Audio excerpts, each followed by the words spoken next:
I remember I was small and I didn't understand anything about Kathakali. So it was maybe 2 hours long and I wanted to leave the room. നിങ്ങൾക്കറിയോ, ആ സമയത്ത് കഥകളി കാണുമ്പോൾ അത് ഏകദേശം 2 മണിക്കൂറോളം ഉണ്ടായിരുന്നു. ഞാൻ ചെറിയ കുട്ടിയായിരുന്നു, എനിക്കൊന്നും മനസ്സിലായില്ല ആ സമയത്ത്. എനിക്ക് ആ മുറിയിൽ നിന്ന് പോകണമെന്നുള്ള ആഗ്രഹമായിരുന്നു. അവിടെ ആ കഥകളി നടന്നുകൊണ്ടിരുന്ന സ്ഥലത്ത് നിന്ന് പോകണമെന്നാണ് എനിക്ക് തോന്നിയത്. I kept telling my grandmother, I'm bored, I want to go, it's hot. Every excuse I could find, I kept telling her. ഞാൻ എന്റെ മുത്തശ്ശിയോട് പറഞ്ഞുകൊണ്ടേയിരുന്നു, എനിക്ക് ബോറടിക്കുന്നു, നല്ല ചൂടാണ്, എനിക്ക് ഇവിടുന്ന് പോകണം. അവിടുന്ന് പുറത്തു പോകാനുള്ള എല്ലാ ഒഴിവ് കഴിവുകളും ഞാൻ എന്റെ മുത്തശ്ശിയോട് പറഞ്ഞുകൊണ്ടേയിരുന്നു. Then last year, after many years, I saw another Kathakali performance. എന്നിട്ട് കഴിഞ്ഞ വർഷം ഒരുപാട് വർഷങ്ങൾക്ക് ശേഷം മറ്റൊരു കഥകളി പെർഫോമൻസ്, കഥകളി ഞാൻ കണ്ടു. And this time there was a lady who was explaining me exactly what was going on. ഈ പ്രാവശ്യം അവിടെ ഒരു സ്ത്രീ ഉണ്ടായിരുന്നു. അവര് ഈ കഥകളി നടന്നുകൊണ്ടിരിക്കുമ്പോൾ എന്താണ് അവിടെ നടന്നുകൊണ്ടിരിക്കുന്നത് എന്ന് എനിക്ക് കൃത്യമായി പറഞ്ഞു തന്ന ഒരാൾ അവിടെ ഉണ്ടായിരുന്നു. And it was 3 hours long. The performance was 3 hours long. It was very hot, but I didn't realize that 3 hours passed. I didn't feel the heat. I was just looking at the performance.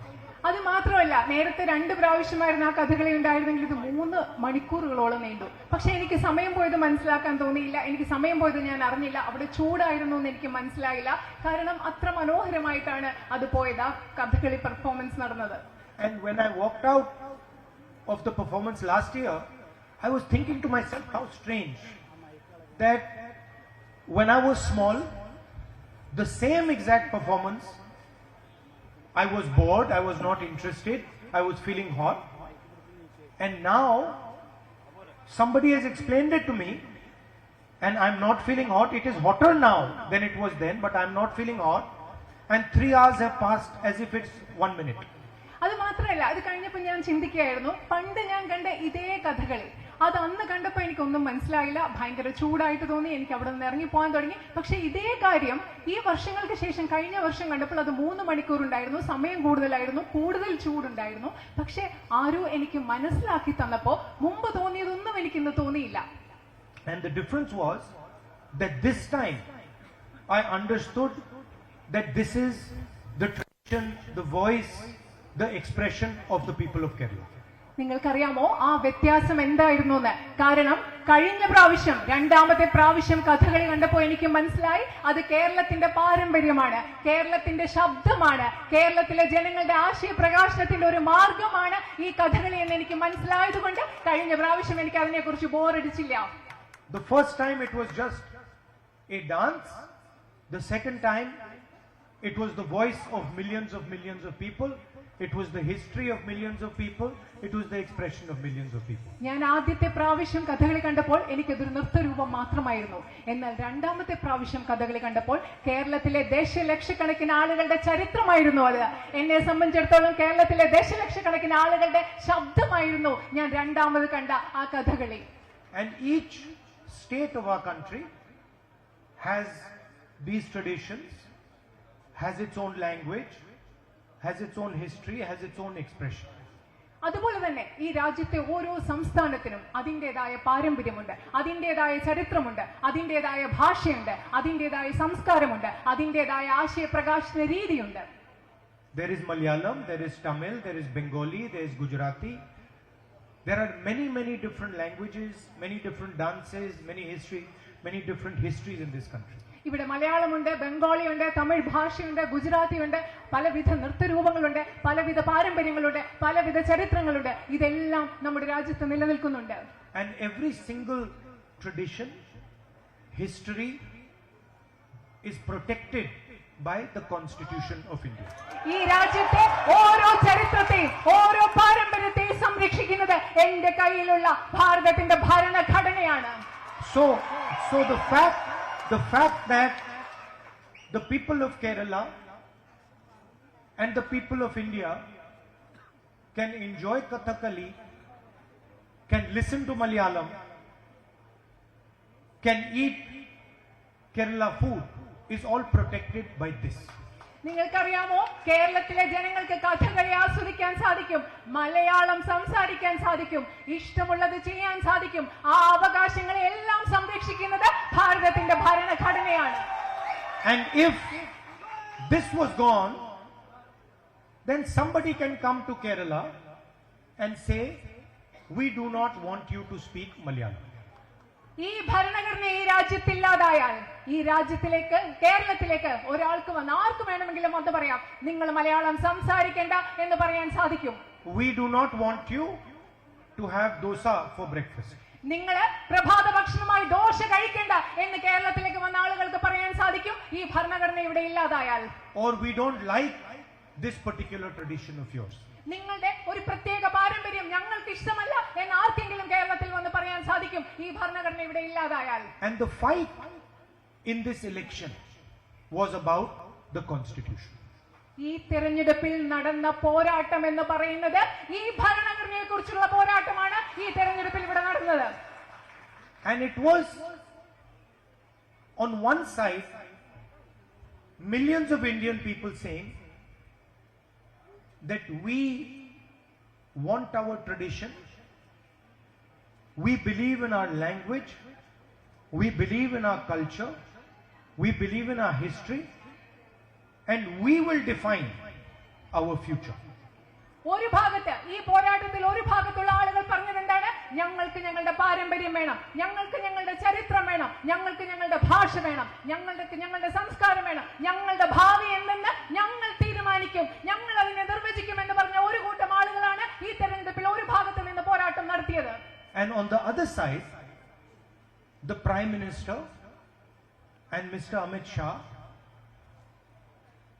who said no, if we want the people of Kerala to speak Hindi, then the people of Kerala will speak Hindi. If we want the Tamils to not to speak Tamil, then the people of Tamil Nadu will not speak Tamil. നിങ്ങൾക്കറിയാമോ, മറുവശത്ത്, ഈ പോരാട്ടത്തിന്റെ മറുവശത്ത് ആരാണ് ഉണ്ടായിരുന്നത്? പ്രധാനമന്ത്രി അമിത്ഷായും. അവരെന്താണ് പറഞ്ഞത്? കേരളത്തിലെ ജനങ്ങൾ ഹിന്ദി സംസാരിക്കണമെന്ന് ഞങ്ങൾ പറയുകയാണെങ്കിൽ അവർ ഹിന്ദി സംസാരിക്കും. തമിഴ്നാട്ടിലെ ജനങ്ങൾ തമിഴ് സംസാരിക്കേണ്ട എന്ന് ഞങ്ങൾ പറയുകയാണെങ്കിൽ അവർ തമിഴ് സംസാരിക്കില്ല എന്ന് പറഞ്ഞ പ്രധാനമന്ത്രി അമിത്ഷായുമാണ് ഈ പോരാട്ടത്തിന്റെ മറുഭാഗത്തുണ്ടായിരുന്നത്. If we want Onam to be celebrated, then only Onam will be celebrated. ഞങ്ങൾ ഇവിടെ ഓണം ആഘോഷിക്കണമെന്ന് ഞങ്ങൾ ആഗ്രഹിക്കുന്നെങ്കിൽ മാത്രമാണ് മലയാളി ഓണം ആഘോഷിക്കാൻ പോവുക എന്നാണ് പ്രധാനമന്ത്രി. And we will decide whether Kathakali is danced in Kerala or some other dance. കേരളത്തിൽ കഥകളി എന്ന നൃത്തരൂപം വേണോ എന്ന് ഞങ്ങൾ തീരുമാനിക്കും, അതോ മറ്റേതെങ്കിലും രൂപം വേണോ എന്ന് ഞങ്ങൾ തീരുമാനിക്കും എന്നാണ് അവർ ചിന്തിച്ചതും പറഞ്ഞതും. And the beautiful thing is that they had a fundamental misunderstanding. അതിലേറ്റവും മനോഹരമായ കാര്യം എന്ന് പറയുന്നത് അവർക്ക് അടിസ്ഥാനപരമായ ഒരു തെറ്റിദ്ധാരണയുണ്ടായിരുന്നു. They thought that just because they have political power, just because they have ED, they have CBI, they have the income tax department, they can dictate to the people of India what is going to happen. അവരുടെ ഏറ്റവും പ്രധാനപ്പെട്ട തെറ്റിദ്ധാരണ എന്തായിരുന്നറിയോ? അവരുടെ കയ്യിൽ രാഷ്ട്രീയ അധികാരം ഉണ്ടായിരുന്നതുകൊണ്ട്, ED ഉണ്ടായിരുന്നതുകൊണ്ട്, CBI ഉണ്ടായിരുന്നതുകൊണ്ട്, income tax ഉണ്ടായിരുന്നതുകൊണ്ട് ഇന്ത്യയിലെ ജനങ്ങൾ എന്ത് തീരുമാനിക്കണം, എന്ത് ചെയ്യണം എന്ന് തങ്ങൾക്ക് നിർദ്ദേശിക്കാം, ആജ്ഞാപിക്കാം എന്ന് അവർ കരുതിയതാണ് അവരുടെ അടിസ്ഥാനപരമായ തെറ്റിദ്ധാരണ. And the people of Kerala, the people of Uttar Pradesh, they showed the Prime Minister, people of all other states showed the Prime Minister that you cannot dictate to the people of India what we want. കേരളത്തിലെ ജനങ്ങൾ, ഉത്തർപ്രദേശിലെ ജനങ്ങൾ, India മുഴുവനുള്ള ജനങ്ങൾ പ്രധാനമന്ത്രിക്ക് കാണിച്ചു കൊടുത്തു, ഞങ്ങൾ എന്ത് ചെയ്യണമെന്ന്, ഞങ്ങൾ ആരാണെന്ന് നിങ്ങൾക്ക് ഞങ്ങളോട് ആജ്ഞാപിക്കാൻ സാധിക്കില്ല എന്ന് ഈ രാജ്യത്തെ ജനങ്ങൾ കാണിച്ചു കൊടുത്തു. And the people of India also told them that the Constitution is our voice. Do not touch the Constitution. അത് മാത്രമല്ല, ഇന്ത്യയിലെ ജനങ്ങൾ പ്രധാനമന്ത്രിയോട് പറഞ്ഞു, ഈ ഭരണഘടന ഞങ്ങളുടെ ശബ്ദമാണ്, അതിനെ തൊട്ട് കളിക്കരുതെന്ന് ഇന്ത്യൻ പ്രധാനമന്ത്രിയോട് ഇന്ത്യയിലെ ജനങ്ങൾ പറഞ്ഞു. 21st century is a visual century. 21ാം നൂറ്റാണ്ട് എന്ന് പറയുന്നത് കാഴ്ചകളുടെ ഒരു ലോകമാണ്. Images have become much more important. ഇന്ന് നമ്മൾ കാണുന്ന ഈ ലോകത്ത് ഇമേജുകൾ, ചിത്രങ്ങൾ, പ്രതിച്ഛായകൾ അത് വളരെയധികം പ്രധാനപ്പെട്ടതാണ്. Before the election, you saw BJP leaders saying, we will tear up the constitution, we will throw the constitution away, we will change the constitution. നിങ്ങൾ തെരഞ്ഞെടുപ്പിന് മുമ്പ് കേട്ട് കാണും ബിജെപിയുടെ നേതാക്കൾ പറഞ്ഞത്, ഞങ്ങൾ കോൺസ്റ്റിറ്റ്യൂഷനെ ഇല്ലാതാക്കും, ഞങ്ങൾ ഭരണഘടന എടുത്തു കളയും എന്നൊക്കെ പറഞ്ഞത് നിങ്ങൾ കേട്ടിട്ടുണ്ടാവും. Arrogance of power. അത് അധികാരത്തിന്റെ ധാർഷ്ട്യത്തിലാണ് അവർ പറഞ്ഞത്. After the election, you saw the Prime Minister doing this to the constitution. പക്ഷേ തെരഞ്ഞെടുപ്പിന് ശേഷം ഇന്ത്യൻ പ്രധാനമന്ത്രി ഭരണഘടനയോട് ഇങ്ങനെ ചെയ്യുന്നത് നിങ്ങൾ കണ്ടിട്ടുണ്ടാവും. So you can see that the people of India have spoken. നിങ്ങൾക്ക് കാണാൻ സാധിക്കും ഇന്ത്യയിലെ ജനങ്ങൾ എങ്ങനെ സംസാരിച്ചു, അവർ സംസാരിച്ചു എന്ന് നിങ്ങൾക്ക് കാണാൻ സാധിക്കും. And also notice that hatred has been defeated by love and affection. അത് മാത്രമല്ല, നിങ്ങൾ ഇതുകൂടി ശ്രദ്ധിക്കണം, ഈ രാജ്യത്തെ വെറുപ്പിനെ ഈ രാജ്യത്തെ ജനങ്ങൾ സ്നേഹം കൊണ്ട്, വാത്സല്യം കൊണ്ട് ഈ രാജ്യത്തെ ജനങ്ങൾ പരാജയപ്പെടുത്തിയിരിക്കുന്നു. Arrogance has been defeated by humility. ധാർഷ്ട്യത്തെ വിനയം കൊണ്ട് പരാജയപ്പെടുത്തിയിരിക്കുന്നു. In fact, the truth is the Prime Minister barely escaped in Varanasi. നിങ്ങൾക്കറിയോ, സത്യം എന്ന് പറഞ്ഞാൽ പ്രധാനമന്ത്രി വാരണാസിയിൽ കഷ്ടിച്ച് രക്ഷപ്പെട്ടതാണ് എന്നതാണ് സത്യം. And he would have been defeated himself in Varanasi. അദ്ദേഹം തന്നെത്താൻ അവിടെ പരാജയപ്പെട്ടേനെ Varanasi. The BJP was defeated in Ayodhya. BJP അയോധ്യയിൽ പരാജയപ്പെട്ടു. So even the people of Ayodhya have sent a message to the BJP that we do not appreciate hatred and violence. അത് മാത്രമല്ല, അയോധ്യയിലെ പോലും ജനങ്ങൾ ബിജെപിക്ക് കൃത്യമായ ഒരു സന്ദേശം നൽകി. ഞങ്ങൾ അക്രമത്തെ, വെറുപ്പിനെ ഞങ്ങൾ ഉൾക്കൊള്ളുന്നില്ല എന്ന് അയോധ്യയിലെ ജനങ്ങൾ ബിജെപിക്ക് കൃത്യമായ സന്ദേശം നൽകി. And the single biggest message that the people of India have given is that we are multiple traditions, we are many states, we have many histories, and every single one of these histories, every single one of these traditions, every single one of these religions is going to be respected.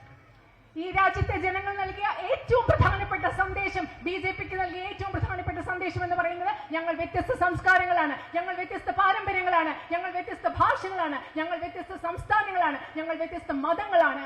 ഈ രാജ്യത്ത് ഈ ഓരോ മതവും, ഓരോ ഭാഷയും, ഓരോ സംസ്കാരവും, ഓരോ സംസ്ഥാനവും, ഓരോ ചരിത്രവും ബഹുമാനിക്കപ്പെടണം എന്ന സന്ദേശമാണ് ഇന്ത്യയിലെ ജനങ്ങൾ കൃത്യമായി നൽകിയത്.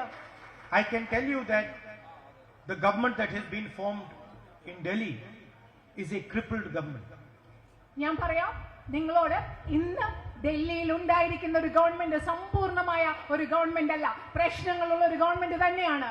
The opposition has dealt a fatal blow to the BJP. ബിജെപിക്ക് കഠിനമായ ഒരു അടിയാണ് ഇന്ത്യയിലെ പ്രതിപക്ഷം നൽകിയിരിക്കുന്നത്. And you will see that even Mr. Narendra Modi's attitude will have to change. നിങ്ങൾ ശ്രദ്ധിച്ചാൽ മനസ്സിലാക്കാൻ പറ്റും, നരേന്ദ്രമോദിയുടെ കാഴ്ചപ്പാട്, നരേന്ദ്രമോദിയുടെ സമീപനം മാറേണ്ടിയിരിക്കുമെന്ന് നിങ്ങൾക്ക് മനസ്സിലാക്കാൻ സാധിക്കും.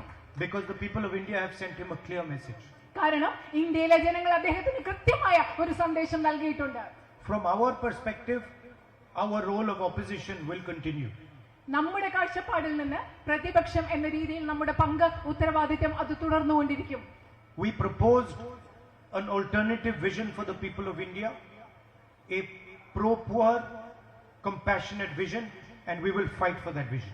ഈ രാജ്യത്തെ ജനങ്ങൾക്ക് മുമ്പിൽ ഈ രാജ്യത്തിന്റെ വികസനത്തിന് വേണ്ടിയിട്ടുള്ള ഒരു ബദൽ ദർശനം ഇന്ത്യൻ നാഷണൽ കോൺഗ്രസ് അവതരിപ്പിച്ചു. സഹാനുഭൂതിയുള്ള, കാരുണ്യമുള്ള, ഈ രാജ്യത്തെ ജനങ്ങളോട്, ദരിദ്രരോട് ചേർന്ന് നിൽക്കുന്ന ഒരു ദർശനം. അതിനുവേണ്ടി, ആ കാഴ്ചപ്പാടിന് വേണ്ടി ഞങ്ങൾ പൊരുതിക്കൊണ്ടേയിരിക്കും. We are committed to making India a fairer society, a more productive society. കൂടുതൽ ഉൽപാദനക്ഷമമായ, കൂടുതൽ ന്യായയുക്തമായ ഒരു സമൂഹമായി ഇന്ത്യയെ മാറ്റുന്നതിന് വേണ്ടി ഞങ്ങൾ തുടർന്നും പരിശ്രമിച്ചുകൊണ്ടേയിരിക്കും. Now, I have a dilemma in front of me. ഇപ്പോ എന്റെ മുന്നിൽ വലിയ ഒരു ധർമ്മ സങ്കടമുണ്ട്. The question is, will I be Member of Parliament of Wayanad or will I be Member of Parliament of Raebareli? എന്റെ മുന്നിലുള്ള ഏറ്റവും വലിയ ധർമ്മസങ്കടം ചോദ്യം എന്ന് പറയുന്നത് ഞാൻ റായ്ബറേലിയിലെ പാർലമെന്റ് അംഗമാവുമോ ആയി തുടരുമോ അതോ വയനാട്ടിലെ പാർലമെന്റ് അംഗമായി തുടരുമോ? Unfortunately, like the Prime Minister, I am not guided by God. ദൗർഭാഗ്യകരമായി എനിക്ക് ധർമ്മസങ്കടമുള്ള എന്റെ കാര്യം പറയും. പ്രധാനമന്ത്രിയെ പോലെ പ്രധാനമന്ത്രിക്ക് എല്ലാം ചെയ്യണമെന്ന് പറഞ്ഞു കൊടുക്കുന്നത് ദൈവമാണ്. പക്ഷെ എന്റെ കാര്യത്തിൽ അങ്ങനെയല്ല. അതുകൊണ്ട് എനിക്ക് ആ I am a human being. ഞാനൊരു സാധാരണ മനുഷ്യനാണ്. You know, you saw in the election first, the Prime Minister said, 400 par. നിങ്ങൾ ഇലക്ഷൻ സമയത്ത് കണ്ടു കാണാം, പ്രധാനമന്ത്രി പറഞ്ഞു 400-ലധികം വോട്ടുകൾ, 400-ലധികം സീറ്റുകൾ. After that, 400 par disappeared and 300 par came. ആ കുറച്ച് കഴിഞ്ഞപ്പോ ആ 400-ലധികം കഴിഞ്ഞു, പിന്നെ 300-ലധികം സീറ്റുകളായി. After that, 300 par disappeared. അത് കഴിഞ്ഞപ്പോ ഈ 300-ലധികം സീറ്റുകളും അപ്രത്യക്ഷമായി. And then he gave a speech where he said, I am not biological. അത് കഴിഞ്ഞിട്ട് അദ്ദേഹം ഒരു പ്രസംഗം നടത്തി. ആ പ്രസംഗത്തിൽ പറഞ്ഞു, നിങ്ങളെയൊക്കെ പോലെ ഞാൻ ജൈവികമായി, അതായത് ജീവശാസ്ത്രപരമായി ശാരീരികമായി ഉണ്ടായ ആളല്ല. He said, after my mother passed away, I realized that I am not a biological person. എന്റെ അമ്മ മരിച്ചതിന് ശേഷമാണ് എനിക്ക് മനസ്സിലായത് ഞാൻ നിങ്ങളെയൊക്കെ പോലെ ശാരീരികമായി, അതായത് ജീവശാസ്ത്രപരമായി ഉണ്ടായ ഒരാളല്ല എന്ന് എനിക്ക് മനസ്സിലായതെന്നാണ് നരേന്ദ്രമോദി പറഞ്ഞത്. I don't take any decision. ഞാൻ ഒരു തീരുമാനവും എടുക്കില്ല. I have been put on this earth by Paramatma and he takes all the decisions. എന്നെ ഈ ഭൂമിയിലേക്ക് വിട്ടത്, ഒന്നാമത് ഞാൻ ജീവശാസ്ത്രപരമായി ഉണ്ടായ ആളല്ല, എന്നെ ഈ ഭൂമിയിലേക്ക് വിട്ടത് പരമാത്മാവാണ്. എന്റെ എല്ലാ തീരുമാനങ്ങളും എടുക്കുന്നത് അദ്ദേഹമാണ്. ഇതാണ് നരേന്ദ്രമോദി പറഞ്ഞത്. Modiji has a strange Paramatma. Modiji പറയുന്ന ഒരു വിചിത്രമായ പരമാത്മാവാണ് മോദിജി പറഞ്ഞുകൊണ്ടിരിക്കുന്ന His Paramatma makes him take all the decisions in favor of Adani and Ambani. ഈ പരമാത്മാവ് എന്താണ് ചെയ്യുന്നത്? അദ്ദേഹത്തെ കൊണ്ട് എല്ലാ തീരുമാനങ്ങളും അദാനി അംബാനിയുടെ പേരിലാണല്ലോ ഈ പരമാത്മാവ് എടുപ്പിക്കുന്നത്.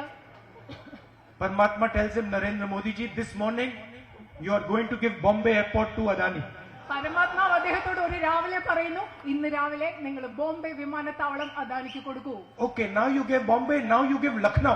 അപ്പൊ നിങ്ങൾ ബോംബെ കൊടുത്തു കഴിഞ്ഞ് നിങ്ങൾ ലക്നോ കൊടുക്കും. Good, now you have given 7 airports, now you give power plants. ഇപ്പൊ എയർപോർട്ടുകളെ, വിമാനത്താവളങ്ങളെല്ലാം കൊടുത്തു തീർന്നു. ഇനി നിങ്ങൾ വൈദ്യുതി ഉൽപ്പാദിപ്പിക്കുന്ന നിലയങ്ങൾ അത് കൊടുത്തോളൂ അംബാനിക്ക്. Okay, good, now you've done power plants, now to help Adani with defense, you do Agniveer. നിങ്ങൾ എല്ലാ പവർ പ്ലാന്റുകളും, അതായത് വൈദ്യുതി ഉൽപ്പാദന നിലയങ്ങളെല്ലാം കൊടുത്തു കഴിഞ്ഞു. ഇനി എന്ത് ചെയ്യും? പ്രതിരോധത്തിൽ അദാനിയെ സഹായിക്കാൻ വേണ്ടി നിങ്ങൾ അദ്ദേഹത്തിന് അഗ്നിവീർ പദ്ധതി, ഇത് പരമാത്മാവ് അദ്ദേഹത്തിനും നരേന്ദ്രമോദിക്ക് കൊടുക്കുന്ന നിർദ്ദേശങ്ങളാണ്. But unfortunately, I do not have this luxury because I'm a human being and God does not order me. ശരിക്കും നരേന്ദ്രമോദി പറയുന്ന പോലെയുള്ള ഒരു വിശേഷ സൗഭാഗ്യം എനിക്കില്ല. കാരണം നരേന്ദ്രമോദിയോട് സംസാരിക്കുന്ന പോലെ പരമാത്മാവ് എന്നോട് സംസാരിക്കുന്നില്ല. കാരണം ഞാനൊരു സാധാരണ മനുഷ്യനാണ്. In fact, it is for me, it is much simpler. കാരണം പക്ഷെ എന്നെ സംബന്ധിച്ചിടത്തോളം അത് വളരെയധികം ലളിതമാണ്. My God is the poor people of India. കാരണം എന്റെ ദൈവം എന്ന് പറയുന്നത് ഈ രാജ്യത്തെ ദരിദ്രരായ മനുഷ്യരാണ് എന്റെ ദൈവം. My God is the people of Wayanad. എന്റെ ദൈവം എന്ന് പറയുന്നത് വയനാട്ടിലെ ജനങ്ങളായ നിങ്ങൾ ഓരോരുത്തരുമാണ്. So for me it's very easy. I just go talk to the people and my God tells me what to do. അതുകൊണ്ട് എനിക്ക് വളരെ എളുപ്പമാണ്. ഞാൻ പോയി എന്റെ ജനങ്ങളോട്, നിങ്ങളോട് ചോദിക്കും ഞാൻ എന്ത് ചെയ്യണം. നിങ്ങൾ എന്റെ ദൈവമാണ്, അപ്പൊ നിങ്ങൾ പറയുന്നത് ഞാൻ ചെയ്യും. എനിക്ക് എളുപ്പമാണ്. Anyway, back to the question of Wayanad or Raebareli.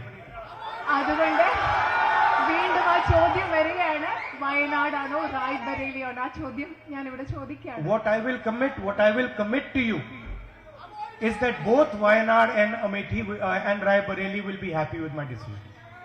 ഞാൻ നിങ്ങളോട് പറയുന്നത്, ഞാൻ നിങ്ങൾക്ക് ഉറപ്പ് നൽകുന്ന ഒരു കാര്യം എന്ന് പറയുന്നത്, ഞാൻ ഏത് തീരുമാനമെടുത്താലും ആ തീരുമാനം വയനാട്ടിലെ ജനങ്ങൾക്കും റായ്ബറേലിയിലെ ജനങ്ങൾക്കും സന്തോഷമുള്ള തീരുമാനമായിരിക്കും.